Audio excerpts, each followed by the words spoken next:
se producen a través de un politraumatismo. El 60% asociado a accidentes automovilísticos, el 20% asociado a accidentes domésticos, generalmente por alguna habilidoso que se envalentona en la casa a hacer algún tipo de actividad y sufre algún traumatismo facial. El resto son agresiones o caídas, más que nada en la gente dañosa, accidentes laborales como siempre, y deportivos generalmente asociados a deportes con pelotas o deportes de contacto como el boxeo. Claramente un predominio masculino, una edad media de 32 años y un promedio de 20 a 45 años, pero más que nada el traumatismo facial en un contexto de politrauma es hasta que se muestre lo contrario. Esto ya se habla y se dice siempre en todo, que es un politraumatizado general, luego regional y luego facial. El politrauma entonces se trata como un politrauma y claramente las guías de TLS están por encima de todo. A, B, C, D, E, se hace la evaluación primaria y básicamente se enfoca en el trauma facial en lo que es todo el riesgo de obstrucción de la vía aérea superior. Hay que fijarse que no hayan coágulos, dientes o fragmentos óseos, edema, más que nada en el piso de la boca, el hioides retropulsado por fracturas de la mandíbula o aspiración de fluidos, ¿no? Y la vía aérea artificial siempre estar ahí atentos por si hay una obstrucción o alteración del sensorio. Si hay una intubación, la intubación orotraqueal, siempre pensarla, más que nasotraqueal, si bien digo, por si hay alteraciones en la base del cráneo, y la vía aérea quirúrgica por una lesión facial avulsiva grave o un colapso. Entonces, el riesgo de hemorragia en un trauma facial generalmente es poco frecuente. Existen sangrados internos, difícil de cohibir, más que nada las arterias etmoidales anterior y posterior. Yo no sé si el puntero se ve, lo que yo muestro se ve, no, alguien me puede decir. Se cohíbe generalmente con un taponaje. Esto es un taponaje posterior, después lo vamos a ver bien. Con un taponaje anterior, acá acuérdense que están arterias etmoidales anteriores y posteriores, arterias esfenopalatinas que discurren por el paladar y todo el complejo de aquí que es el complejo anterior de la nariz, generalmente sangra un montón, pero no son sangrados de poca cuantía. No hay riesgos en ese sentido. Entonces, con el taponamiento nasal anterior y posterior, generalmente se logra se logra cohibir de forma satisfactoria el sangrado. En casos de sangrado recurrente de baja cuantía, pero difícil de identificación, se puede hacer algún tipo de angiografía o embolización selectiva, y en casos más extremos, la ligadura de la carótida externa o de la temporal superficial, como veremos. La temporal superficial, mientras más distal posible, sangra menos, así que hay menor riesgo de sangrado. Siempre lesiones traumáticas asociadas. El TEC está en el 50%, y cuando hay traumas faciales centrales a nivel del centro de la cara, bien digo, como las fracturas naso-etmoideo-orbitarias que ahora vamos a ver, puede haber lesión ocular o ceguera directamente. Y siempre estabilización de la columna cervical, porque siempre hay una alteración cervical asociada. Entonces, establecer la vía aérea, el control de la hemorragia, el manejo de los traumas, ya sea torácico o abdominal, o el trauma neuroquirúrgico, son prioridades previas al manejo del trauma maxilofacial. Las urgencias propiamente dichas de los traumas faciales o el traumatismo facial están divididas en tres y son muy claras. Está la obstrucción respiratoria, la hemorragia y la aspiración. Cuando hablamos de obstrucción respiratoria asociada a un trauma facial, estamos hablando directamente de una fractura bilateral de la mandíbula, en donde las ramas horizontales de la mandíbula se fracturan en dos trazos cada una, y en este caso el músculo miloioideo retropulsa estos fragmentos hacia la cavidad oral y así arrastra la lengua hacia, llegando a la hipofaringe y generando una obstrucción completa. El edema de partes blandas también es otro problema, o un trauma laríngeo asociado, porque no hay de forma rápida algún tipo de tratamiento para el edema. Siempre hay que tratar de pensar en traqueotomía o tiroidotomía de urgencia en ese caso. En los casos donde se va la lengua hacia atrás, uno tiene dos simples maniobras: el tironeamiento de la mandíbula hacia adelante, como si fuese una maniobra de Nelaton. ¿Recuerdan la maniobra de Nelaton para desluxar el cóndilo en luxaciones mandibulares, hacia arriba y hacia adelante, y acá se ve un punto a nivel del extremo más distal de la lengua para traccionarlo hacia adelante y generar un poco de apertura a nivel de la hipofaringe. Cuando la obstrucción respiratoria es inminente, uno piensa en la cricotiroidotomía, es un procedimiento simple a través del ligamento cricotiroideo o ligamento cónico. Se puede hacer con anestesia o en la urgencia se hace sin anestesia. Es una forma bastante rápida de generar una vía aérea rápida para después, con más tiempo, hacer una traqueostomía electiva temprana y completar este manejo de la vía aérea avanzada. En este caso se está viendo, se pone un tubo a nivel del ligamento cricotiroideo y ya se completa el abordaje avanzado de la vía aérea. Las indicaciones de la traqueostomía, todos prácticamente la conocemos, es cuando no se puede controlar la vía aérea, cuando hay edema que reduce el calibre, porque no hay nada que se pueda hacer con el edema a nivel de esa zona, en los traumas medulares altos, con ausencia de todos los reflejos, de tos, de limpieza bronquial, cuando hay necesidad de hacer una fijación intramaxilar o en las fracturas panfaciales y quemados graves, por el mismo tratamiento del quemado grave. Cuando hay reintubaciones dificultosas, también se piensa en traqueostomía. Cuando hablamos de la hemorragia, el segundo caso, hemorragias faciales graves, hablamos directamente de todo lo que son las tributarias en la carótida externa. Generalmente hay lesiones a nivel alto, o en la bifurcación, o en la temporal superficial, o a nivel de alguna de las ramas de la maxilar interna. Existen básicamente lesiones superficiales que son de las arterias faciales, pero no son muy grandes ni son difíciles de cohibir, porque todo hacen su impronta en los rebordes óseos y uno los puede identificar con mayor o menor dificultad, pero se puede identificar. Los problemas surgen cuando existen alteraciones que van por debajo de los rebordes óseos, ya cuando se hace intrapetrosa las ramas colaterales de la maxilar interna. Estos son los casos que tenía revisando. Esto es en Escobar, una fractura facial en un politraumatizado, en este caso estaba alcoholizado, pero tuvo una fractura de tipo 1 del EFORD, o sea, una fractura del maxilar superior asociada a una alteración, a una herida completa del labio, sin sangrado. En este caso, la fractura era más de lo que era el sangrado. Diferente de este caso, una chica sin fractura facial, pero con un gran componente de lesión de tejido blando. Ustedes pueden ver acá a nivel del frontal izquierdo una herida completa que se extiende desde el arco cigomático hacia la implantación del pelo y una avulsión del labio, o en realidad una herida por desgarro, contuso cortante a nivel del mentón y a nivel del labio inferior. En este caso, por suerte me tocó a mí en mi turno, así que bueno, siempre hay que cerrarlo por planos, tratando de preservar todas las estructuras anatómicas para tener un buen resultado.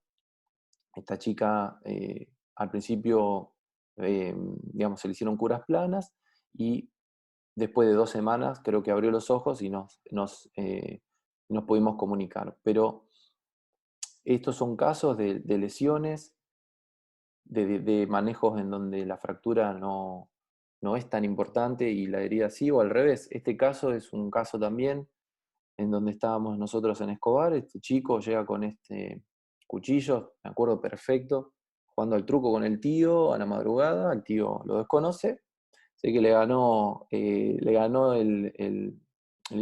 falta en vídeo y truco.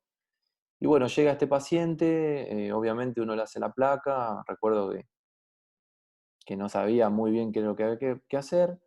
Uno se hizo la exploración y ligué la temporal superficial en ese momento. Los 3 métodos de control de hemorragia nasofaringia son claros. El taponamiento nasal, antero-posterior, en este caso a nivel de las 2 cavidades nasales, se coloca una Nelaton. En esa época, esto es viejo, se anuda en su extremo distal, se colocan unas gasas y después se tracciona desde proximal hasta que se haga un taponaje completo, como en este dibujo. La curación externa compresiva, que básicamente no se utiliza, eso es hacer un packing externo y comprimir, eso se usa en la frente o en el cuero cabelludo. Y en casos más extremos, ligaduras selectivas.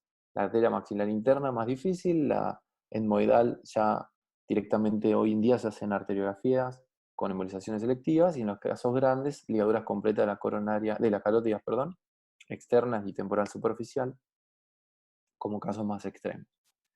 El riesgo de aspiración siempre está presente, eh, por todo el contenido gástrico, todo lo que pueda refluir.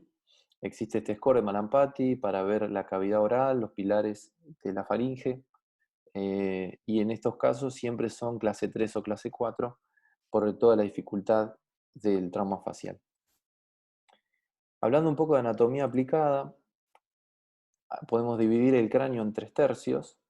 Hacia grandes rasgos, un tercio superior, que es el tercio craneofacial, en donde se encuentran los hemisferios orbitales superiores, la unión etmoideo, acá está el etmoides, con los huesos nasales, los arcos orbitarios superiores y la fosa anterior del cráneo. Este territorio es, en traumas faciales de alta velocidad o de alto impacto, es casi un territorio neuroquirúrgico, porque se asocian a neumoencéfalo y a resorte de neurocirujano.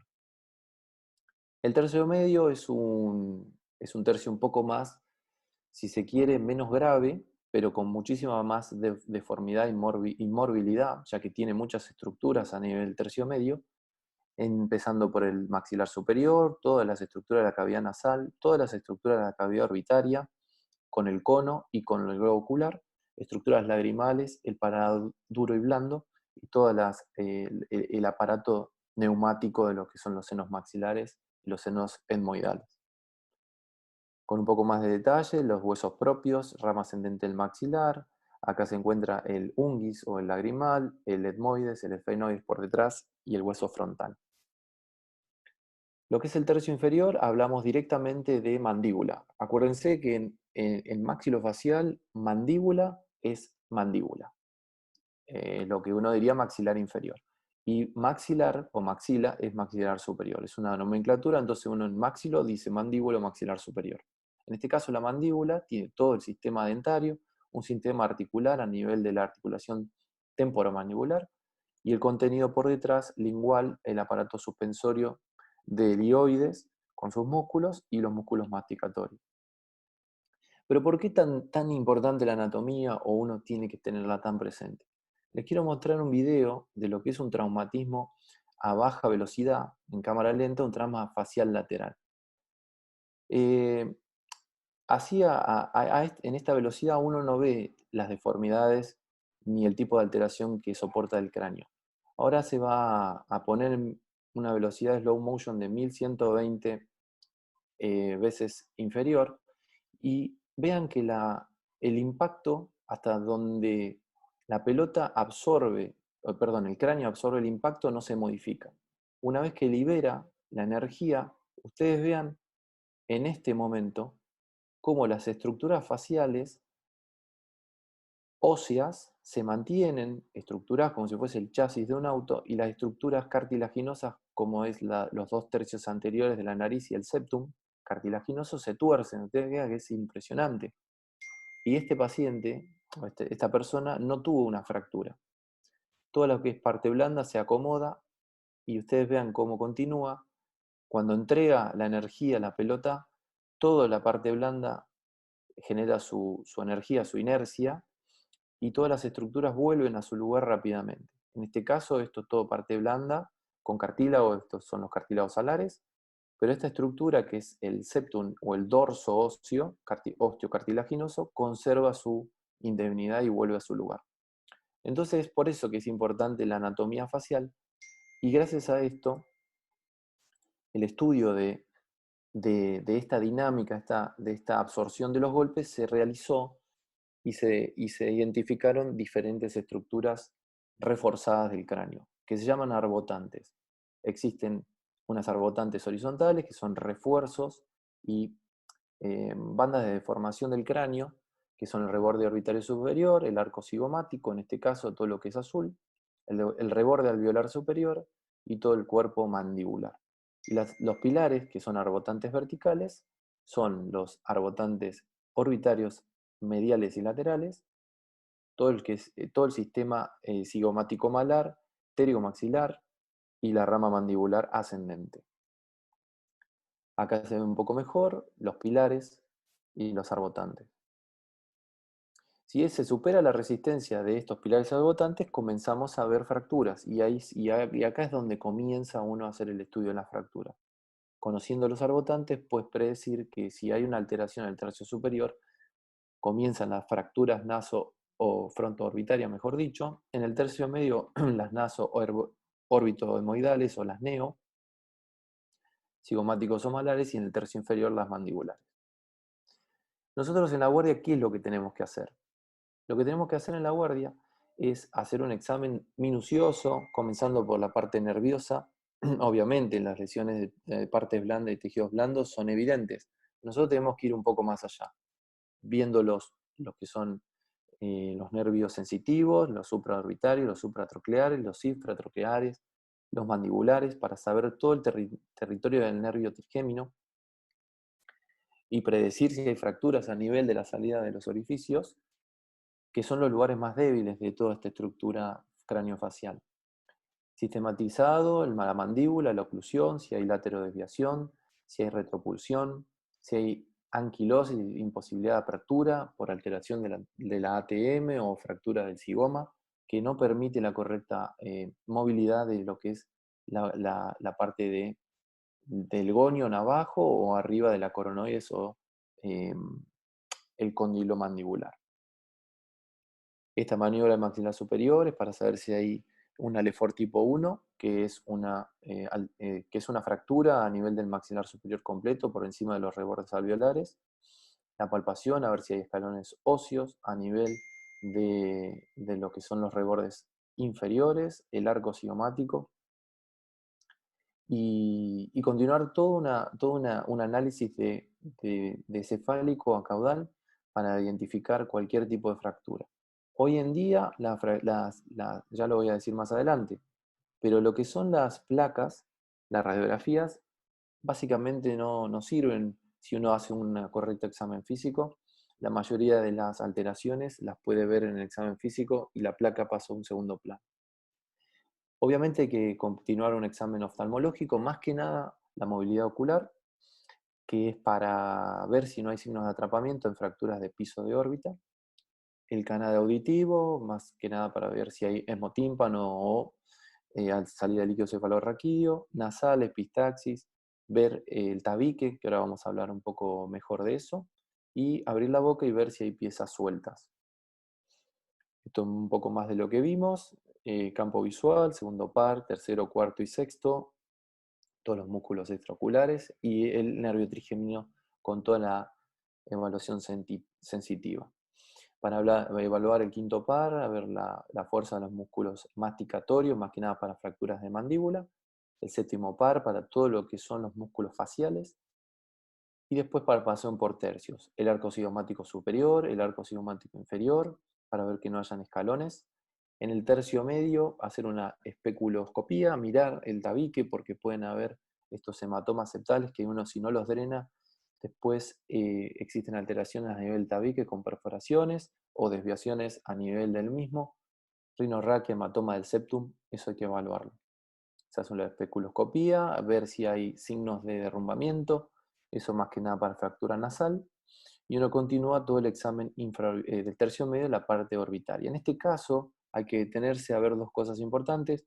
Una es esta hemorragia subconjuntival, tiene un nombre propio, se llama de ROWE, de ROWE, y habla de fracturas de base de cráneo, fracturas en el ver de lo que es la órbita, o si no, habla de desgarros periósticos a nivel de justamente el cono orbitario. Esto tiene un tratamiento específico que es la cantotomía descompresiva, que lo vamos a ver un poquito más adelante. Palpación de todo, rebordes orbitarios, fracturas malares, acá otro ROWE. Pacientes que no tienen grandes deformaciones, pero sí tienen grandes traumatismos. Esto es un poco más severo. Esta paciente tuvo una fractura tipo Lefort, es una fractura piramidal completa, con movilidad, por supuesto, de maxilar superior y obviamente alteraciones de la sensibilidad de toda la cara. La inspección de la oclusión es importantísima. Acá se puede ver, siempre hay que ver si están alineados o no los dientes a nivel central, si hay alguna laterodesviación o alguna alteración en la movilidad, nos pueden dar algunas pistas de qué tipo de fractura tiene. Signos de la pinza: agarrar con 2 dedos el maxilar superior, tirarlo hacia adelante y hacia atrás a ver si se mueve. Y con todo eso nosotros entramos en lo que es la batería de diagnóstico complementario. Tenemos un montón de placas, lo habremos estudiado por todos lados. Hoy en día hay pocas placas que te pueden dar algo específico que no hayas visto en tu examen físico. La Caldwell, la proyección de Caldwell o la mentonasoplaca, básicamente al apoyar la frente en el chasis, uno superficializa las estructuras del seno frontal, todo lo que es la cavidad orbitaria, los senos maxilares y las órbitas. Acá se ve el seno frontal, el septum, que así en una vista central uno no puede evaluar mucho. Sí se ve el ángulo mandibular, pero no da mucho más información. La de Batters o la mentonasoplaca, al apoyar el mentón en el chasis, uno tiene un poco más de estructuras. Es importante en esta para sospechas de lo que es fracturas del piso de la órbita con atrapamiento, fracturas o mejor dicho, compromiso del seno maxilar, compromiso del seno frontal, los huesos malares y todas las estructuras de la apófisis nasal. Esto es en una placa real, que si está mal, digamos, si ya tiene mala técnica y uno más o menos no está acostumbrado a verla, la pidió y la tiene para decir la pedí nada más. En un perfil, generalmente todos los traumatismos nasales en la guardia le pedimos placa de perfil. La placa de perfil se pide como placa lateral y lo único que ves es esto, que es la parte maxilar, la parte nasal, perdón, del hueso maxilar superior. Algunos se ven los huesos propios, esto es lo que se ve, esto es un corte, o mejor dicho, una vista lateral, este es el vomer y esta es la espina nasal. Y la pantomografía, ortopantomografía o la panorámica es un estudio espectacular, pero que en la guardia generalmente no se hace. Y lo que permite es ver en 2 dimensiones todos los dientes alineados y ver si hay algún tipo de escalonamiento o algún tipo de alteración o avulsión de, acá hay una muela retenida, de, de lo que son todos los dientes. Gol estándar. La tomografía, si uno quiere hacer una evaluación del macizo craneofacial, la tomografía es el gol estándar y es lo único que deberían pedir si tienen que pedir algo. Obviamente, si no es un traumatismo de alto impacto, en donde hay digamos, ya en la semiología hay una sospecha de una fractura panfacial, obviamente que uno empieza por la tomografía. La tomografía se pide con cortes, se pide un ATAC con cortes finos y reconstrucción 3D. Así la van a pedir en la guardia. Tomografía de macizo craneofacial con cortes finos, si quieren le pueden poner de 1 milímetro, con reconstrucción 3D. Con eso se ve absolutamente todo. La resonancia magnética solo la vamos a pedir si sospechamos algún trauma a nivel de fosa posterior del cerebro, eh, alguna sospecha de alguna fístula o alteraciones en la ATM. Después el resto no tiene detalle en el hueso, entonces nosotros a nivel primario como fractura no la pediríamos.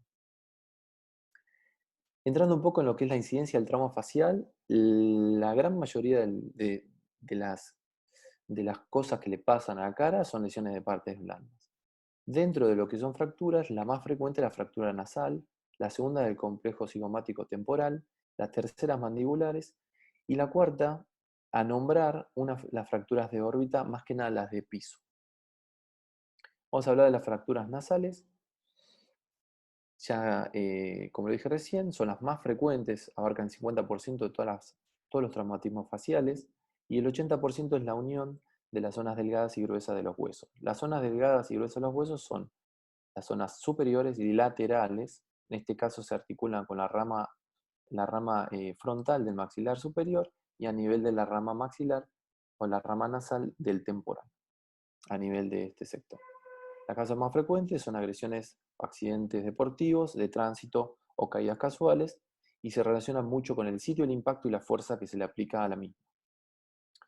Los sangrados generalmente se producen por las arterias hemoidales, una red vascular del tabique, que están compuestas por las arterias esfenopalatinas, las hemoidales anteriores y posteriores, y por las ramas de columelares labiales, o sea, labiales y columelares, la maxilar interna. Este punto es el plexo de Kieselbach y es lo que sangra mucho en las epistaxis anteriores. Al examen físico, generalmente son muy evidentes, hay una desviación y edema, equimosis, hundimiento de las paredes laterales, ya sea una o la otra, epistaxis o heridas directamente. Uno palpa, movilidad normal, crepitación y dolor.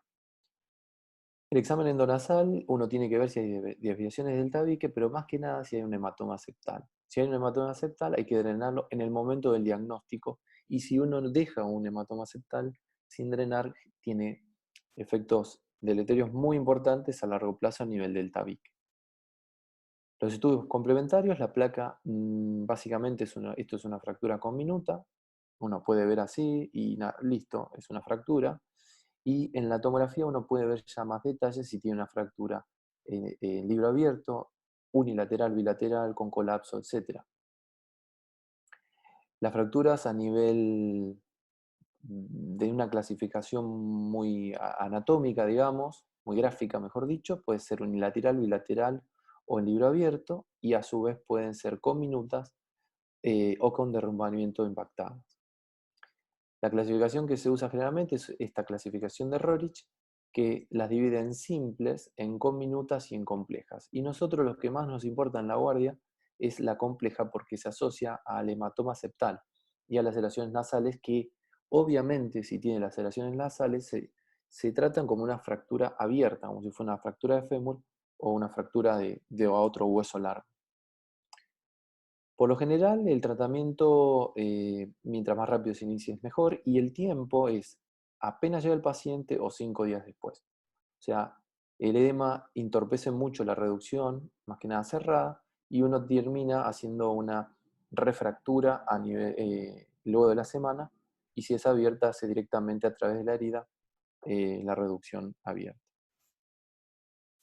El hematoma septal, acá se ve, en este caso un hematoma bastante importante, y lo que se tiene que hacer, o la forma digamos, correcta de drenar un hematoma septal, es abrir el mucopericondrio. Uno puede a veces abrir la mucosa y ya sangra, entonces piensa que ya drenó el hematoma, en realidad está haciendo una laceración a nivel de la mucosa, tiene un plexo vascular muy grande, entonces sangra, entonces listo, la tapono y me voy.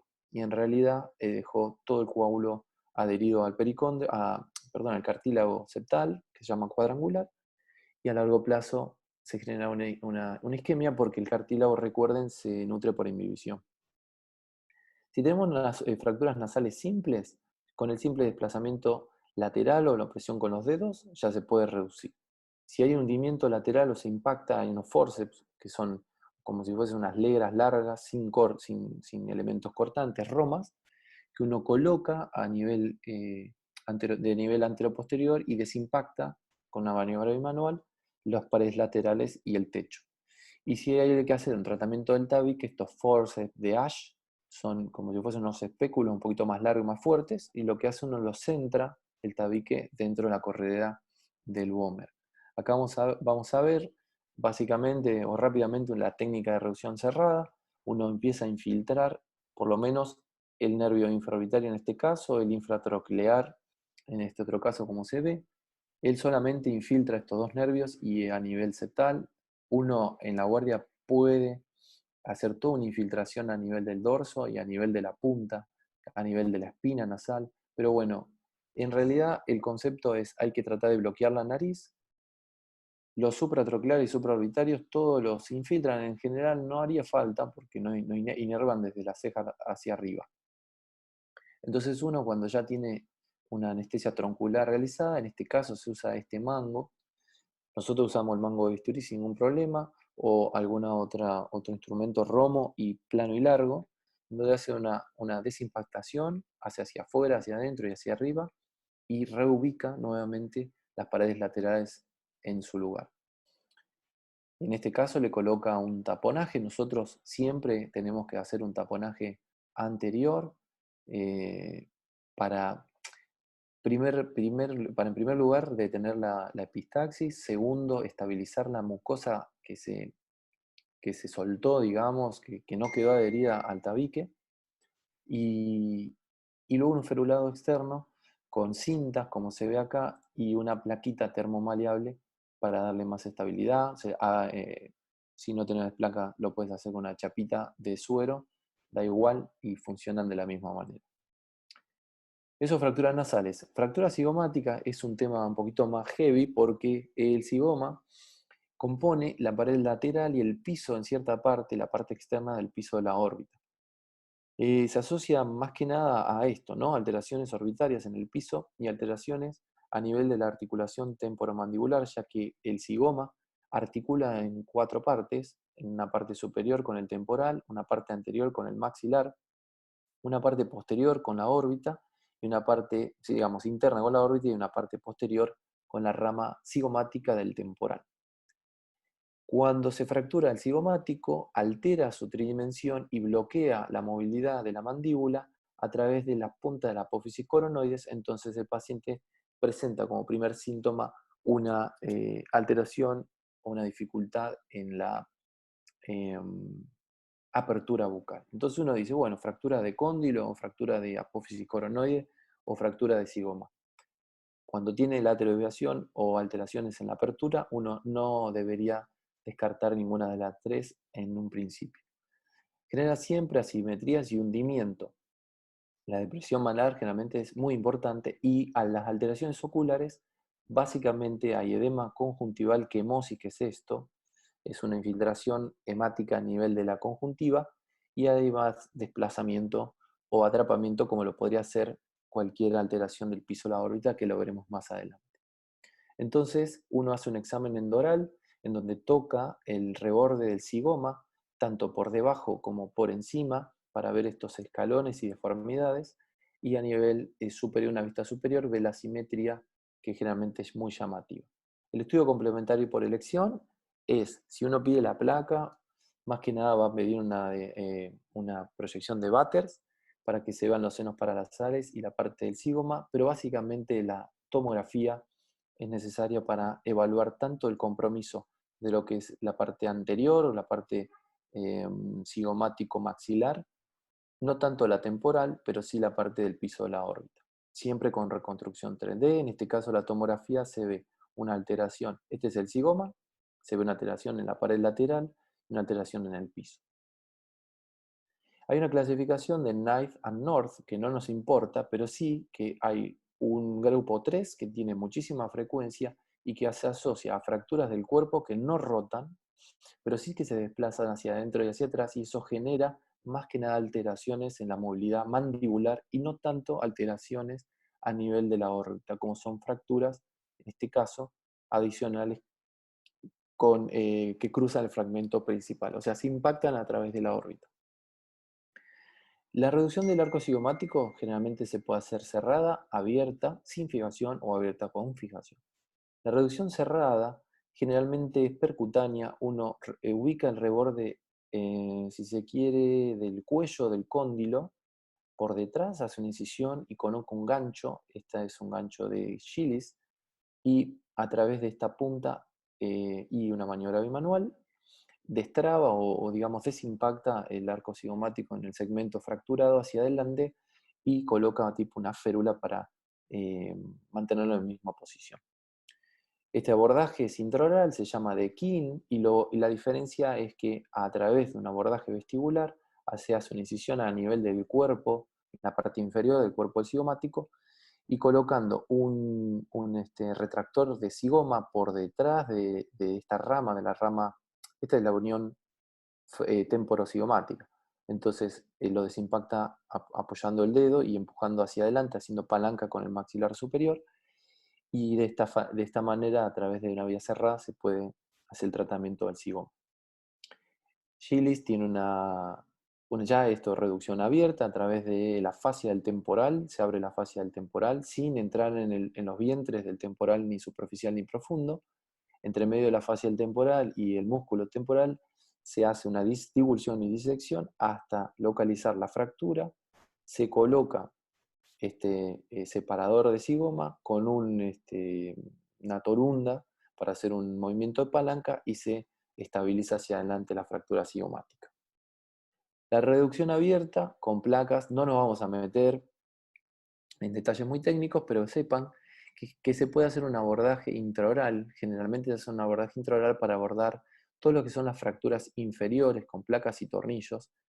En términos generales, siempre se deja libre un orificio de la placa a nivel del trazo fracturario. Y siempre por lo menos 2 orificios o 2 tornillos van de un lado y por lo menos 2 del otro.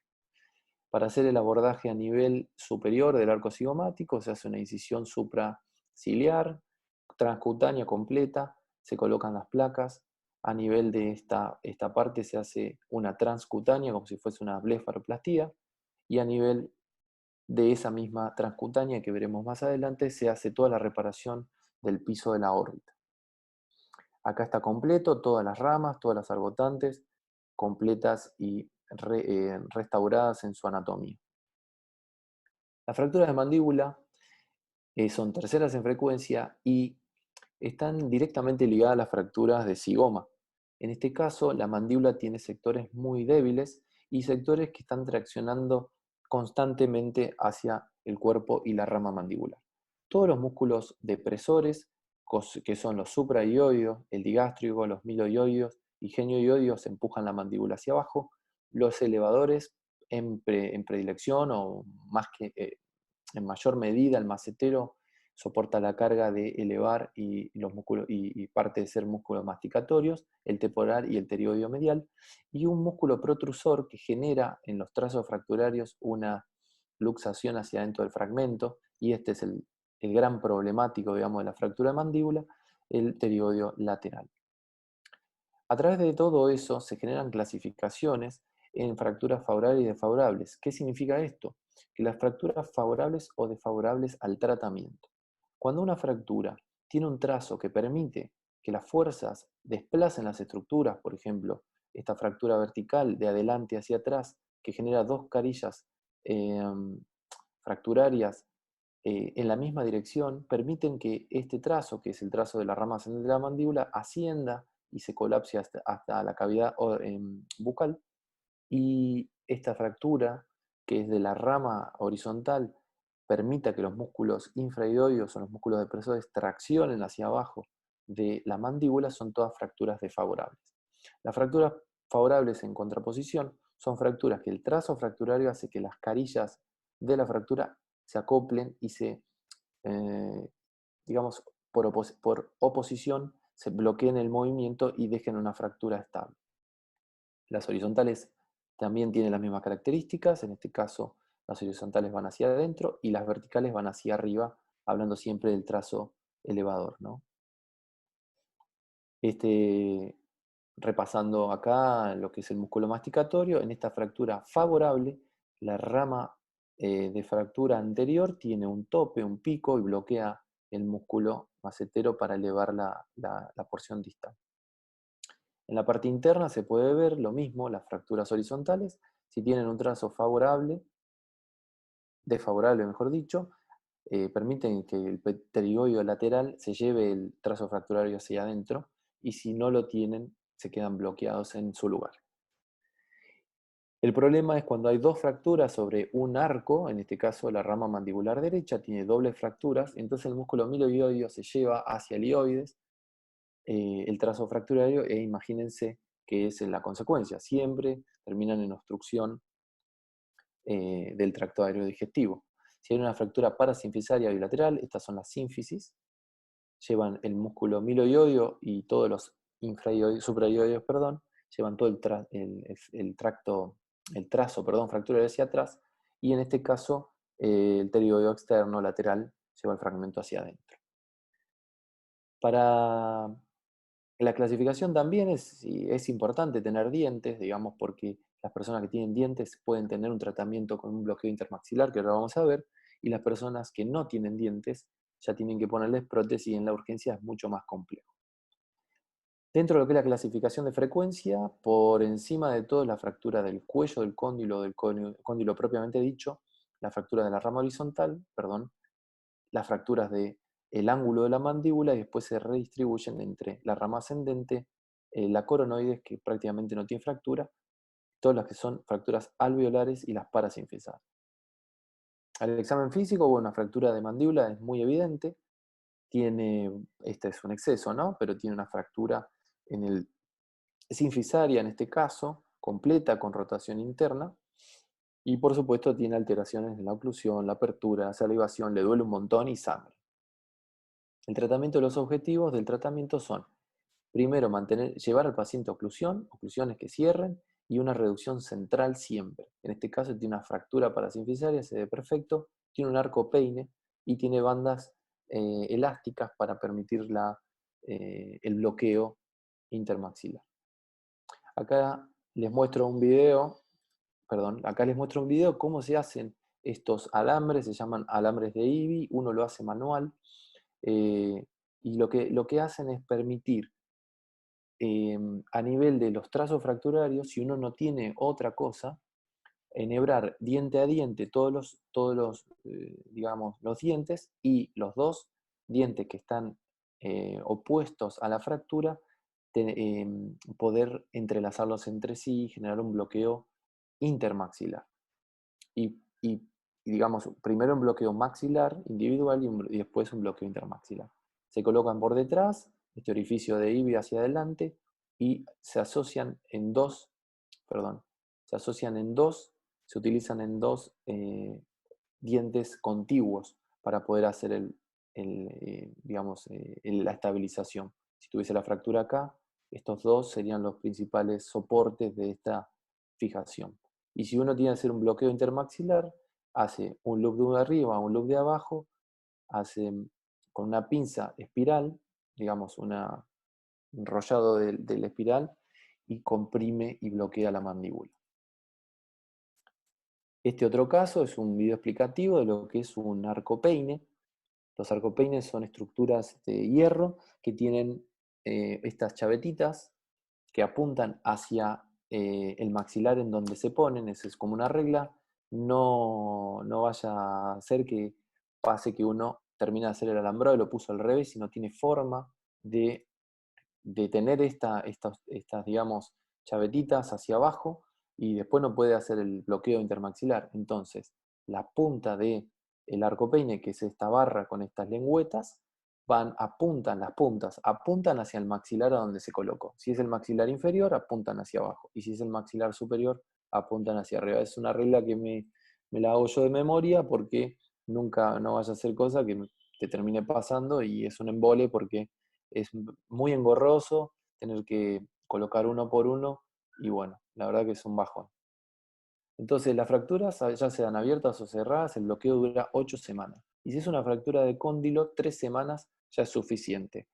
En este caso se hace el bloqueo con alambres, pero ahora generalmente colocan esas bandas que se usan en cirugía, digamos, ortognática o de lo que es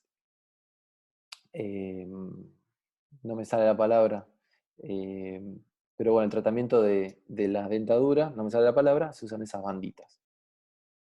La reducción abierta se genera por placas y tornillos. No me quise meter mucho, tiene muchísimas especificaciones, pero básicamente lo mismo que en la fractura de zigoma. Dos orificios hacia un lado, dos orificios hacia el otro, el orificio central queda libre y uno puede poner dos, tres, cuatro placas. Hay placas de estabilización, placas de torsión, placas de compresión, bueno, es todo un mundo. La verdad que eso es para el manejo del especialista. Placas y tornillos, el clavo de Kirchner que ya no se usa más, y de Steinman, que eran unos clavos que se colocaban para estabilizarlo. La verdad que con la devenida de las placas ya no se usan más. Por último, vamos a hablar un poquito, y ya para terminar, de fractura de órbita. Y básicamente lo que quiero nombrar de las fracturas de órbita, que no son menos frecuentes que la fractura de mandíbula y que son realmente muy importantes darle el diagnóstico y la reconstrucción porque generan trastornos en la motilidad ocular y a veces trastornos en la visión. Para hablar un poquitito de lo que es la órbita, ya hablamos de lo que son los rebordes orbitarios. Generalmente el superior está compuesto principalmente por el hueso frontal, la pared lateral por el maxilar, el lagrimal y la rama y el etmoides, la lámina papirácea famosa, el palatino, que es un hueso muy pequeñito ahí, que no hace nada, eh, todo el maxilar que genera el piso y toda la parte externa del cigomático que ya lo veníamos hablando. Para terminar, el hueso efenoides tiene todos los orificios de entrada y de salida, más que nada de entrada, de lo que son el paquete músculo nervioso y sensitivo, digamos, corneal del globo ocular. Las fracturas del piso se clasifican en puras o impuras. Generalmente acompañan un traumatismo anterior sobre el globo ocular, las fracturas puras, que interviene solo el piso, digamos, solo se fractura el piso con luxación de la grasa o a veces el músculo oblicuo inferior a nivel del seno maxilar y eso genera un atrapamiento y una diplopía y una alteración de la movilidad ocular. Si no se compromete el reborde orbitario, se llaman puras. Y si se compromete el reborde orbitario y en mínima parte el piso sin atrapamiento o con atrapamiento, se llaman impuras o blow-in. Esto lo habrán escuchado, esta es la clasificación, a veces se hacen un matete, pero bueno, es así. Puras sin alteración del reborde, impuras con alteración del reborde. Se llama trapdoor porque justamente es una puerta de trampa. Entonces, uno cuando se rompe el piso, se cae el componente, o sea, la parte blanda de la cavidad orbitaria y se queda atrapada. Básicamente hay dos tipos de signos, es una diplopía bastante marcada en este caso, esto puede haber sido un piso o un piso y un zigoma, con una alteración en la altura de los globos oculares, que esto se llama posición antimongoloide, y este signo de Robbie famoso que ya hablamos anteriormente. Cuando hay un hematoma retrovulvar, es una emergencia y hay que hacer una descompresión con una cantotomía. La cantotomía, básicamente, se utiliza para descomprimir el globo ocular y consiste nada más y nada menos en eliminar o hacer una cantolisis, cortar el canto inferior del párpado. O sea, el párpado, el canto tiene un canto o un tendón cantal superior e inferior y dan un tendón cantal común como si fuese una Y. En este caso, se libera todo lo que es la parte externa del párpado, se corta o se hace una cantólisis del inferior y eso permite la liberación de la presión intraocular. Una vez que esté libre, ya se descomprime la presión y deja de sufrir el nervio óptico, que básicamente es por eso que uno termina haciendo esta descompresión. Las indicaciones quirúrgicas, obviamente, que del piso de la órbita es la limitación a la rotación, la evidencia radiográfica de fracturas grandes o en oftalmos o cambios de la posición ocular. El recolocar el contenido y restaurar el volumen de la cavidad orbitaria. ¿Cómo se hace eso? Bueno, para terminar, vamos a mostrar lo que es la reparación del piso de la órbita. Primero se hace una maniobra que se llama maniobra de tracción del globo ocular para ver si hay atrapamiento. Se hace un punto de reparo a nivel del recto inferior del globo ocular y se hace una incisión a nivel del canto externo. Esto se llama cantatomía lateral, se puede hacer con bisturí o en este caso lo están haciendo con electrobisturí con muy bajita energía. Ahí permiten la liberación y la apertura del canto externo a nivel de parte blanda, primero, y ahora a nivel de la parte perióstica. Esto es un punto de reparo para el párpado superior, solamente para tener buena visión, y después para hacer las maniobras de tracción del globo una vez reducida la fractura. Este es el tarso mide, es una estructura básicamente alargada, de 1 centímetro de ancho en el extremo más central, y es cartilaginosa, por eso uno puede manipularlo sin problema. Se hace la apertura a nivel de la conjuntiva, esto es un abordaje transconjuntival, se llega a nivel de la conjuntiva, se abre y se identifica inmediatamente por debajo el periósteo de la cavidad orbitaria, esto es el reborde orbitario inferior.